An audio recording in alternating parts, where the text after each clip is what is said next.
said to help clean up debris from the severe weather overnight. The district posted on its Facebook page today, offering residents help with yard cleanup with the hashtag #SavageStrong. And take a look at these pictures. These were sent to us by the Keokuk County Emergency Management. Extensive damage to farms in that area, including mangled silos and other structures destroyed by strong winds and large hail. And we're getting a better understanding of how the crop damage from this week's severe weather will affect area farmers. Iowa's News Now spoke with an area insurance agent who says 90% of eastern Iowa farmers do have disaster coverage. But the best coverage only covers about 85 to 90% of the crop's potential value. The problem is that the severe weather destroyed mature corn, with harvest quickly approaching. We're told investigators are trying to measure the damage at a scale of square miles, keeping in mind 1 square mile is 640 acres of land. We're nowhere near to the extent of what the derecho would have done, but it's kind of our own mini derecho here. The effects could be seen even as we go forward here. We're told the economic loss of crops could be in the tens of millions of dollars. This could lead to supply and demand issues. Total damage won't be finalized, though, for weeks, and farmers may need up to 5 years or even more to fully recover from just this week, on top of the current drought.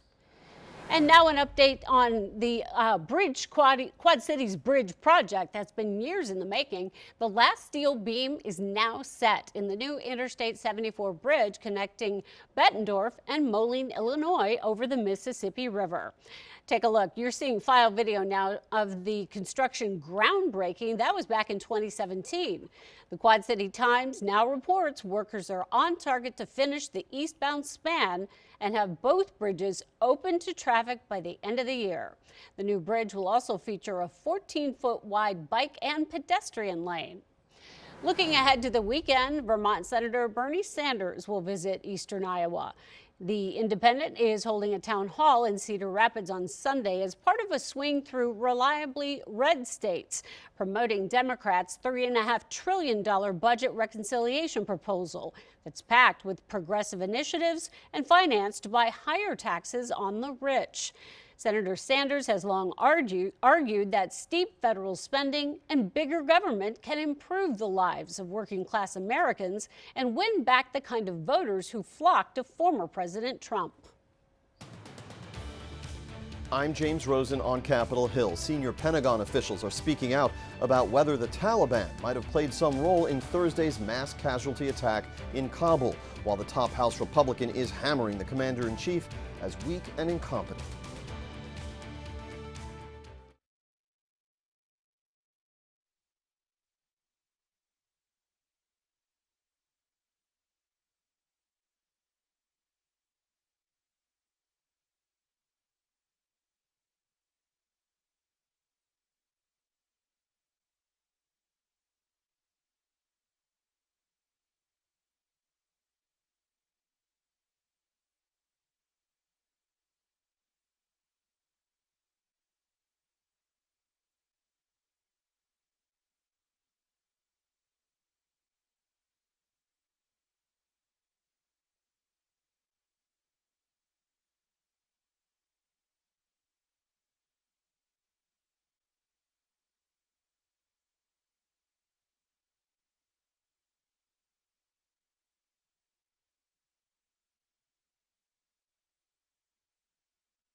Developing tonight, Iowa's News Now is learning that one of the 13 American service members killed in this week's deadly bombing outside the airport in Kabul, Afghanistan, was a 23-year-old Iowan. Family members of Corporal Dagan William Tyler Page say he is originally from Red Oak and joined the Marines in 2019. Page was a member of the 2nd Battalion, 1st Marine Regiment. He'd been based at Camp Pendleton in California. An affiliate of the terror group ISIS claims responsibility for Thursday's explosion. And now, here is a live look from Washington tonight at the White House. Developing, President Biden is making good on his promise for payback. We understand U.S. forces have launched a strike back at the Islamic State tonight, bombing an ISIS member in Afghanistan. It comes less than 48 hours after that devastating suicide bombing claimed by the group killed as many as 169 Afghans and, of course, those 13 U.S. service members at the Kabul airport. Iowa's News Now correspondent James Rosen has more on the criticism the Biden administration is facing as it looks to deal with the crisis abroad. I've known every Israeli prime minister since Golda Meir. Meeting with Israeli Prime Minister Naftali Bennett, President Biden mourned the loss of the 13 U.S. troops killed in Thursday's terror attack in Kabul and vowed to complete the U.S. evacuation mission there, with no mention of extending the August 31 deadline. Evacuated more than 12,000 additional people out of the airport in the last 24 hours. Bennett made clear the Israelis sympathize in the struggle against terrorism. We've got ISIS on our southern border, Hezbollah on our northern border, Islamic Jihad, Hamas, and all of them want to kill us. Afghan authorities now say more than 170 Afghans were killed in the attack by the ISIS Khorasan terror group, now revealed as a lone suicide bombing, not two, as officials previously said. With the Taliban still in charge of perimeter security at Kabul airport, Pentagon officials acknowledged Friday they cannot rule out the group's possible complicity in the attack. We've not been certain about that at all. There will be an investigation, and I really don't want to get ahead of that process. Current and former U.S. officials continue to warn publicly that U.S. troops in Kabul will likely be attacked again. It was a risk that always existed as long as this evacuation is taking place, and I think it'll exist right until the very end. And making good on this vow from the president, We will hunt you down. is considerably more challenging, military analysts said, as a result of the troop withdrawal. So then the issue is tracking those cells. And that's unfortunately what I think we've lost a lot of as we move forces out of Afghanistan. Republican leaders intensified their criticism of the commander-in-chief. This isn't the tested leadership the president promised. It's a picture of weakness and incompetence. Asked if the president believes he has received any bad advice from the generals who report to him and whether he will seek resignations from any of them, White House Press Secretary Jen Psaki said no to both questions. On Capitol Hill, James Rosen. And officially up in northeastern Iowa, a tornado watch does in fact continue until 11 o'clock tonight, although the threat for severe weather is winding down, but the threat for flash flooding is still ramping up. We'll talk more about how much heavy rain has fallen and what it might mean for the drought outlook. That's in your full in the first forecast now.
We are a week into the new school year, and we're checking to see how the pandemic is affecting Eastern Iowa's largest school district. Here are new numbers from the Cedar Rapids School District. 21 students and 6 staff members across 32 schools have tested positive for COVID this week.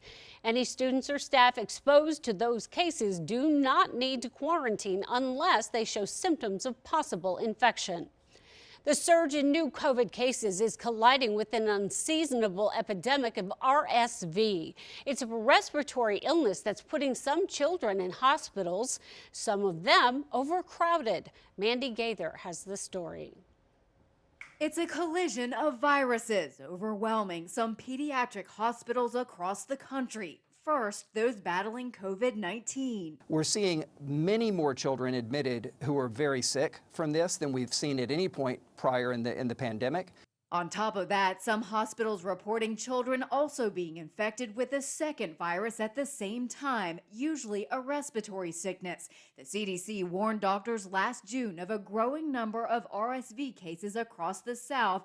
Data shows a continuing upsurge of RSV now across the rest of the country. Even though we have, the prospect of the winter coming with increased respiratory diseases, and we saw a lot of spread of coronavirus last winter, there's a big difference between last winter and the upcoming winter, which is that we have millions and millions of people in our country who are now vaccinated. The Delta variant continues to cause COVID-19 cases to climb. Overall, the latest numbers show more than 100,000 people hospitalized for COVID-19, the U.S. averaging more than 1,100 COVID-19 deaths each day, a 39% increase over last week's 7-day average.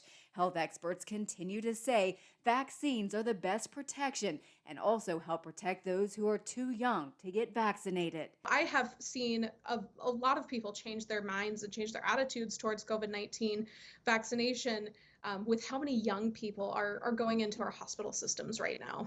For Health Minute, I'm Mandy Gaither. And health experts say the same safety protocols for COVID can also prevent RSV and other illnesses.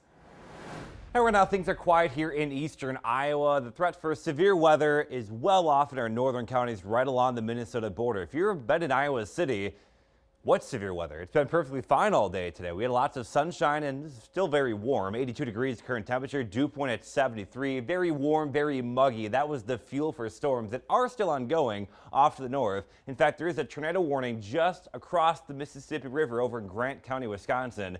Meanwhile, we're watching this activity up in far northern Iowa into southeastern Minnesota. This may lead to heavy rounds of storms throughout the night, including a threat for flash flooding. Look how much rain has fallen in just the last 48 hours. There are radar estimates of 15 inches of rain right on the Iowa-Minnesota border north of Charles City.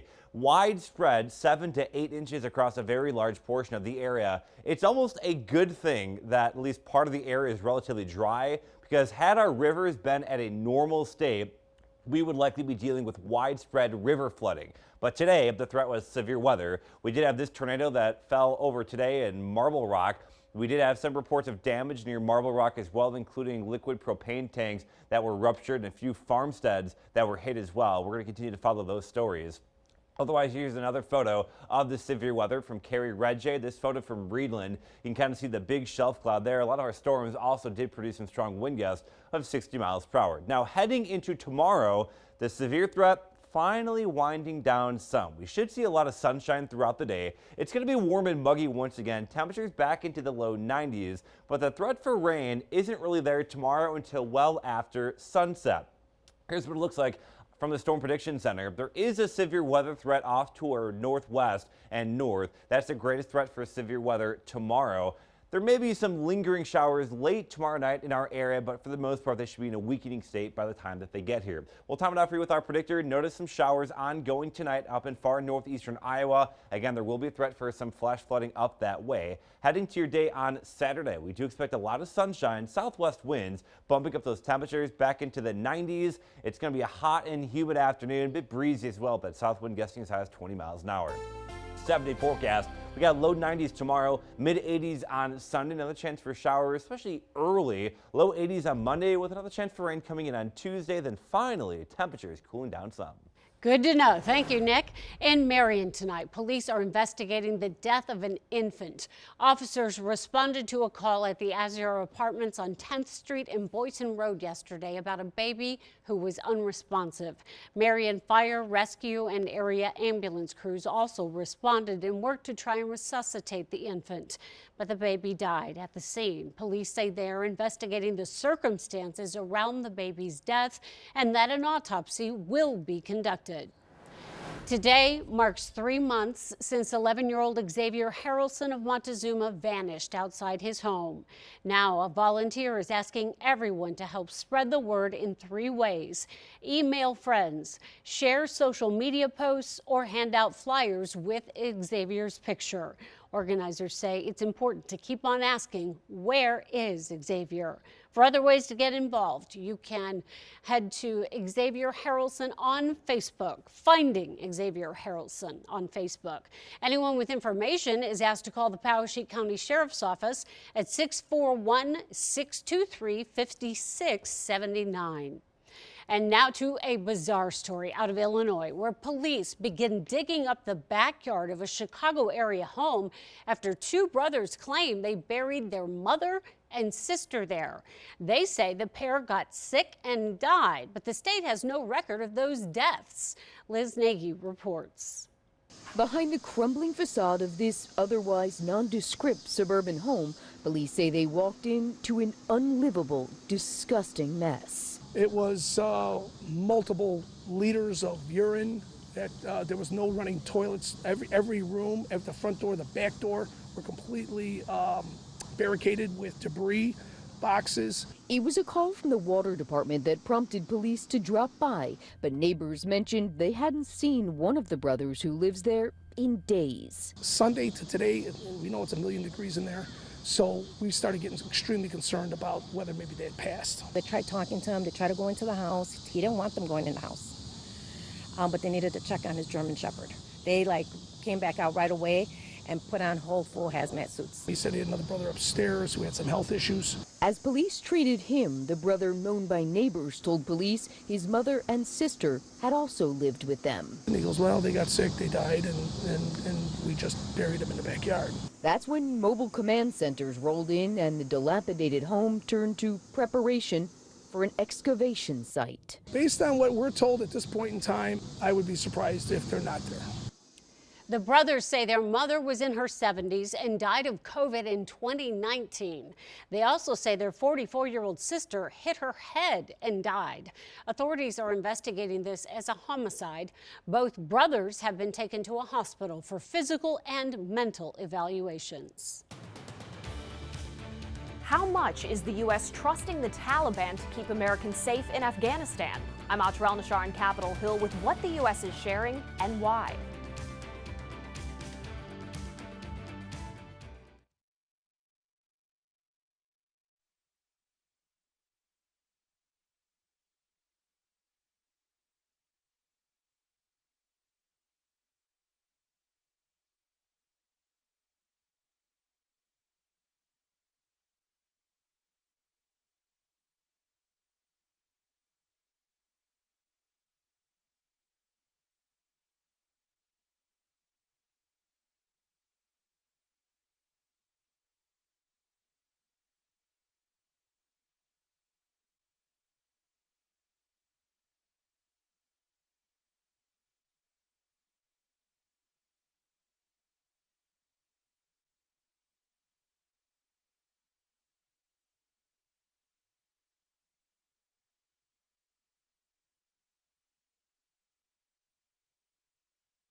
There are questions tonight over how the Biden administration is handling the evacuations in Kabul and the decision to coordinate with the Taliban. Correspondent Atra El-Nashar takes a closer look. More details coming to light about how and why the U.S. gave the Taliban specific information about who needed to evacuate Afghanistan. They're not a group we trust. It is also the reality that the Taliban controls large swaths of Afghanistan. Press Secretary Jen Psaki says coordination with the Taliban is necessary to continue the evacuation mission. Politico reporting Thursday that means sharing names of Americans and Afghan allies needing to get through Taliban checkpoints outside the Kabul airport. President Biden giving an example of that Thursday. This bus is coming through with X number of people on it, made up of the following group of people. We want you to let that bus or that group through. Just think about how insane that is. That's like giving the Taliban a hit list. Good morning. How are you all? House Minority Leader Kevin McCarthy says the U.S. should have never allowed the Taliban to be in control of the checkpoints near the airport in the first place. If the U.S. was trying to get Americans through Taliban checkpoints, how else were they supposed to do that without giving the Taliban information about people who needed to get through those checkpoints? What other option did the U.S. military have? You know what's interesting? Here's an administration that said they do not trust the Taliban, but they turn around and say they depend on them. But at no given time should we provide to our enemy, to a terrorist organization, these are American names, we want to come into the airport. An alternative way through those Taliban checkpoints is unclear, but McCarthy says giving the Taliban information puts targets on the backs of Americans and Afghans who helped the U.S., citing reports of Americans being beaten by Taliban fighters. The coordination between the U.S. military and the Taliban is expected to continue. To ensure that as people approach checkpoints, that those Taliban checkpoint leaders have and understand who's coming. Whether this is a prudent move by the administration will certainly be scrutinized and investigated further. Until then, Americans in Afghanistan are increasingly at risk and have only days to get out. On Capitol Hill, I'm Atra El-Nashar reporting. I didn't want to be known as like the sideshow or the guy who gets stuff because he had no arms. I wanted to be known as the best archer in the world. Next and new at 9, an in-depth one-on-one with Matt Stutzman. He's the Iowa man competing in the 2021 Paralympic Games in Tokyo this weekend. The story behind the bow when Iowa's News Now returns.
course, the Summer Olympics have ended, but the Paralympics are only beginning in Tokyo. New tonight, Iowa native Matt Stutzman earns the number 12 seed today in the ranking round of the men's individual compound archery event. Lee Cowan sat down one-on-one with the Fairfield athlete for this in-depth look at how Stutzman's been aiming for gold his entire life. You're looking at one of the top-ranked archers in the country, 38-year-old Matt Stutzman of Fairfield, Iowa. The last time we looked into it, 1% of archers in the world make a living shooting a bow. He's not bragging, he's really just that good. And he has the accolades to prove it. January of 2010 is when I decided to be the best archer in the world. And by 2011, I had already made the U.S. team. And by 2012, I went to my first games. And won them. And won a silver, right? And he did it all with his feet. Yep, one of the most celebrated archers in the world was born without arms. When it first started, it was like, look at this guy without arms. And now it's like, ugh, Matt's here. His competitors have learned to fear him. He's already won silver at the Paralympic Games back in 2012, and he's also bested able-bodied archers time and time again. Wow. So that was like my first... Number one in the world. Number one in the world. So, just how does he do it? Because you basically just had to figure this all out. There's no manual for this. No. And his only adaptation is a strap around his chest, which he uses to pull the bowstring back. And at this point, I'm adjusting my strap to make sure it's in the same place. That way, when I draw the bow back, I push my leg away from my chest. I bring my right shoulder up and I set it. Bring my face under my release. And then I shoot. That is so amazing. If I can take a bow that's not modified for me, and I can compete against people that have arms and beat them at their own sport, well then what's everybody else's excuse? This is where I come back for the tiebreaker. Matt's pretty easy to spot at a tournament. He's usually the only one sitting down. He knows he's the center of attention, and believe it or not, he actually likes it that way. For me, I'm used to being looked at all the time, right? For most archers who are able-bodied have never had that experience, so when it's time to make it count, then they get nervous, where I don't get the nervousness like they do. Because I've been in this situation my whole life. In case you can't tell already, this single father of 3 certainly doesn't consider himself disabled at all. Are there times, though, that you just wish he had arms? No. Really? Not once. No. Now, you might find that surprising, but he's serious. When we went out to lunch, eating with his feet is as ordinary as anything. I can hold my fork, and I just stab and dunk and eat. Back at his house, we watched him change a tire. It was pretty hard not to offer help, but the fact was, he really didn't need it. I call this a unicorn. Why? He is a car nut. He always has been. It's a Nissan with the new Corvette engine in it. He can outdrive just about anyone. Yep, with his feet. So right now, my right foot is on the steering wheel, and my left foot runs the gas and the brake. And none of this is modified for you? Nope. This is completely just like anybody can drive this car. Well, not exactly, at least not the way he drives it, doing donuts in a parking lot and all. I even have a motorcycle permit. Are you serious? Absolutely. I can legally ride an unmodified motorcycle with my friends. It all started right after Matt was born, when his birth parents learned something had gone wrong. Based on what the doctors told them, that was too much for them. They were just overwhelmed. They were just overwhelmed. So they put Matt up for adoption. He was just 2 months old. And not long after that, Jean and Leon Stutzman entered his life. So do you remember the first time you saw him? Oh, yes. Well, here was this little curly-head, blonde-head guy, and he just kind of sat up and like, well, here I am. And so we picked up the little guy, and he was just a cute little stinker. Fell in love immediately, I guess. They raised him along with their 7 other children, just like any other kid. Were there times when you'd see him doing something like riding a motorcycle or something, and you just look out the window and say, "Oh my God, how?" Please protect him. That's when he went into double prayer time. They gave Matt prosthetic limbs at one point, but they sat on his shelf most of the time. So they decided not to really modify anything in their home. We decided not to do anything just because he's not going to live in a handicapped world. He's going to live in a world where people He has expect to adapt. he has to adapt to those kind of things. And so that's kind of the way our philosophy that we took is to figure it out. I don't think it was an orchestrated thing. It was just kind of, he'll find his way. He'll figure it out. And he did. But as Matt got older, despite his abilities and his willingness to try anything, there weren't many willing to give him a try. Couldn't find a job. No one would give you a chance? No. Like, I even went to try to do a typing job because I was that desperate to try to figure out something. So what was your mindset at that point? I was pretty depressed, you know? Yeah. Supposed to be a man taking care of your kids, and nobody would give me a chance to prove myself. It was 2009, at the height of the financial crisis. But it also happened to be deer season in Iowa. He thought if he could just teach himself how to shoot a bow, maybe he could at least bag a deer and feed his family. I went up and bought the cheapest bow I could find. And I actually went out that year and shot a deer. I'm now excited about life again because I had just set a goal, went out, and accomplished putting food on the table. To earn a little extra cash, he started entering target shooting competitions, where one bowmaker actually asked to sponsor him. Pretty exciting, right? It was, until a friend of Matt's told him why. And he goes, Matt, the reason why they sponsor you is because you have no arms and you draw attention to their product, and it's not because you're good. Wow.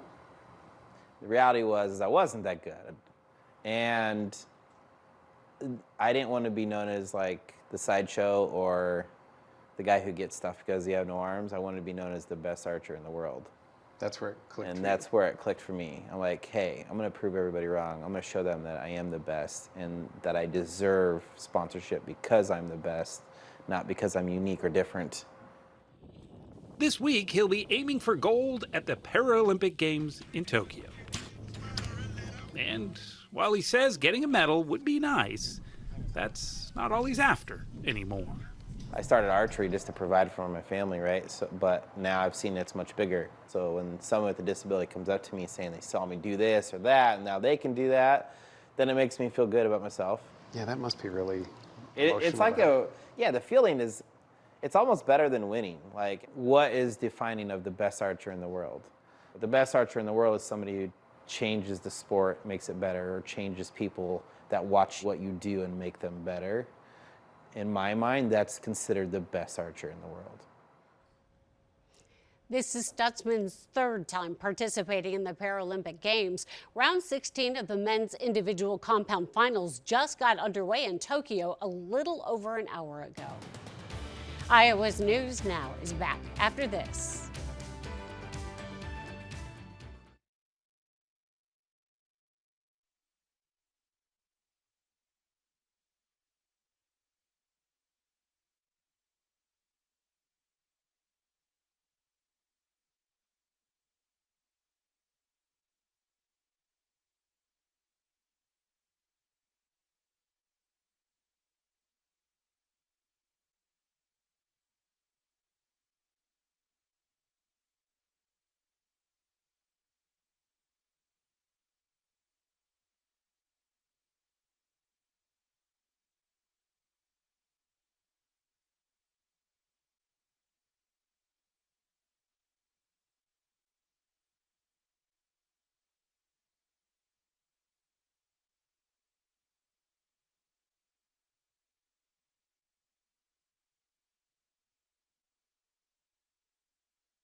Friday Favorites is sponsored by Ballybet. With help from our partners at Ballybet, it's time to pick the Friday favorites. College football fans will have games every week now until January. Favorite games this week are Nebraska -6.5 at Illinois, UCLA -18 versus Hawaii, and Fresno State -27.5 versus Connecticut. Two favorite Major League Baseball games this weekend, and the division-leading Giants against the Braves, and the A's, currently 2 games out of the final wild card spot, hosting the New York Yankees. And the top 70 players on the PGA Tour are competing in this week's BMW Championship. Only the top 30 players advance to next week's Tour Championship in Atlanta, where Dustin Johnson is the defending champion. We'll check in on our Monday misses after the weekend. Friday Favorites is sponsored by Ballybet. Online gaming is legal in Iowa.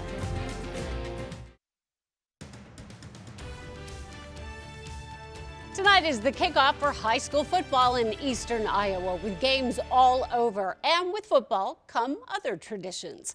Iowa's News Now Weather First meteorologist Nathan Santo Domingo gives us a behind-the-scenes look at a local marching band.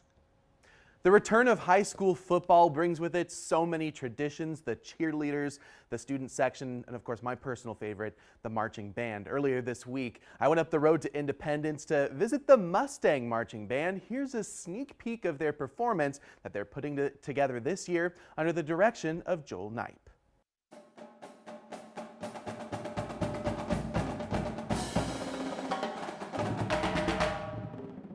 Last year we didn't really have a competition show. We just did music pieces and maybe a little dance in the middle of it. I'm also excited for like the crowd to get excited, the energy that I get. It's gonna be a lot of fun. It's been gone for a year, so I'm glad it's back. I'm gonna enjoy it probably even more than I would have if it wouldn't have been gone.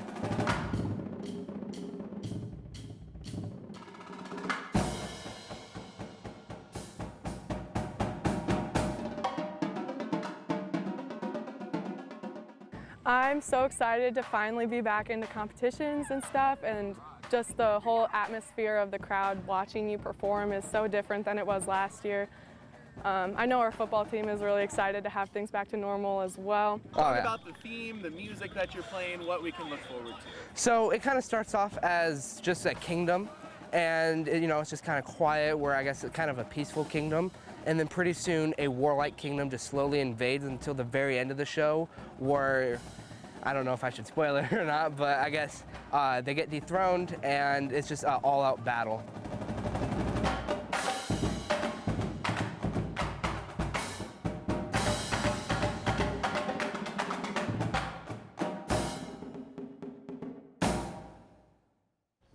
In nights, you can catch the Mustang Band in 8 competitions this year.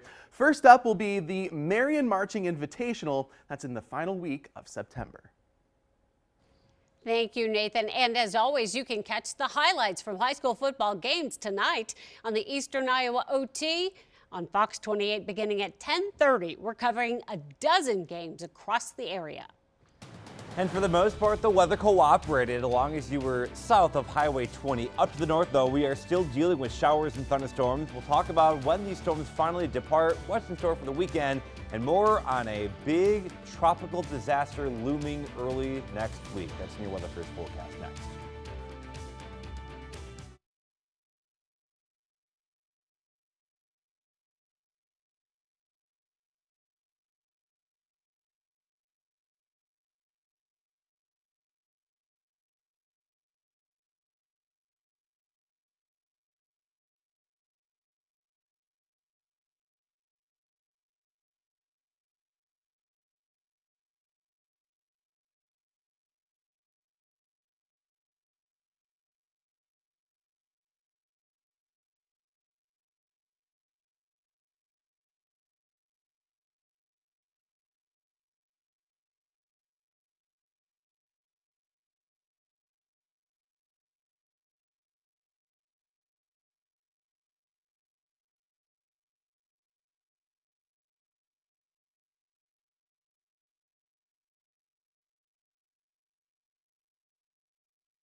New tonight at 9, monarch butterflies are showing up in the Hawkeye State, making their way south for the winter.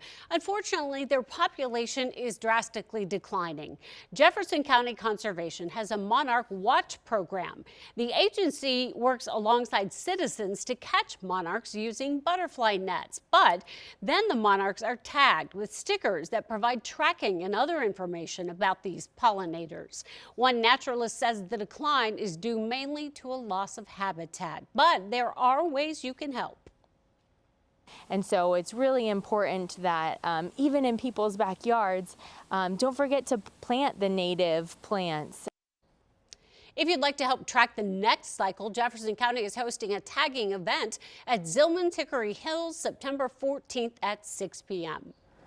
And it was a really active afternoon and evening north of Highway 20, but for the vast majority of you, it's relatively benign. A live look over Iowa City, some clouds overhead, otherwise still very warm, very humid. Current temperature still 82 degrees, dew point at 73. Very warm, humid, very humid air will continue. And now that humidity is fueling storms up to the north, we continue to watch thunderstorms blossoming along the Iowa and Minnesota border, and therefore there will be a risk for flash flooding.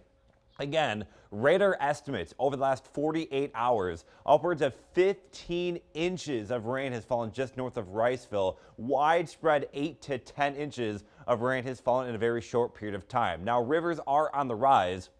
Here's a forecast for the Cedar River at Cedar Falls. Notice we're only going into action stage thus far. We'll have to see what happens with overnight rainfall, but keep in mind our rivers are running well below normal because of the drought, and that's able to handle a lot of this rainfall. Thankfully, we're not talking about widespread flooding on area rivers. For tomorrow, a nice day to dry out. We'll be warming up back into the low 90s. Lots of sunshine. It's still going to feel very humid, though. That humidity will make that heat index close to 100 to 105 degrees throughout the afternoon. And then late tomorrow night, that's when we're tracking on some potential for showers and storms. On predictor, rain will likely continue overnight in the far north. Again, our county's flanking the Minnesota border. By tomorrow afternoon, though, we should break into mainly sunny skies. That southwest wind is driving up those temperatures back into the low 90s pretty much area-wide. Late Saturday night into Sunday morning, we're tracking some showers, a few rumbles of thunder as well moving into the area before maybe some light showers lingering into Sunday afternoon. But for the most part, Sunday just some periodic showers and storms. I think the severe threat on Sunday should not really impact us too much. Going forward, we're in the low 90s on Saturday, mid 80s on Sunday, and then we start to cool off by the early part of next week, low 80s. Keep in mind, though, that's still above normal. Normal highs for this time of year is about 80 degrees. 7-day forecast from the low 90s on Saturday, mid 80s on Sunday, low 80s. We head towards Monday into early next week, and humidity will linger as well. Do you want to touch on a big major story happening in the tropics? Now, Hurricane Ida is forecast to move up towards the Gulf of Mexico coast as a major hurricane, Category 4 strength. That's something we'll have to continue to watch. Now, that storm was centered over Grand Cayman early Friday morning, moving towards the northwest about 15 miles per hour with winds near 45 miles per hour. Now it's an 80 mile per hour hurricane as it exits Cuba. The National Hurricane Center says the system will pass through southeastern and central Gulf of Mexico Friday night into Saturday. By Sunday, Ida will be nearing the U.S. northern Gulf Coast, and by that time, that storm is forecast to reach major hurricane strength. A Category 4 is expected, which means it could become at least, Category 3 or 4. Likely, though, Category 4 at landfall. Parts of Louisiana, including New Orleans, extending towards the Mississippi-Alabama border, are under a hurricane warning tonight. All right, thank you, Nick. You're taking a live look now from Dubuque. Iowa's News Now will be back right after this break.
Boomfest in Benton is chugging full steam ahead this weekend after the pandemic derailed the 2020 celebration.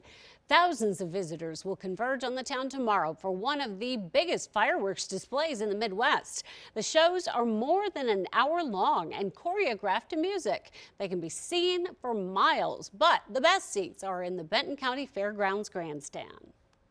We're hoping people have been shut in long enough and this is their time to get out and enjoy nature and have fun. So we're looking for a big crowd. Boomfest includes events all day long. There are food vendors, Civil War reenactments, and entertainment by local performers. To see the schedule, go to iowasnewsnow.com. And it looks like the weather will cooperate tomorrow night. Tonight is a bit of a different story up to the far north. We continue to watch showers and storms move through. They are producing a lot of heavy rainfall, and flash flooding is a possibility, especially areas like Alameda and Wenatchee counties, which was also hit hard by severe weather today. Now your forecast for tomorrow, 93 degrees, hot and humid. That heat index well above 100 degrees, but 100 to 105. But the rain should stay away till after probably midnight tomorrow. There may be some lingering showers or rumbles of thunder early Sunday. Still mid-80s, still warm, still humid, but not as hot. And as we head towards early next week, finally temperatures falling down some. Low 80s for highs by Monday. And September comes too. Yes, right around the corner, right? Yeah. So we'll be sipping that pumpkin spice. Oh, gotcha. Thank you, Nick. Thanks for watching, everybody. Have a good night. We'll see you later.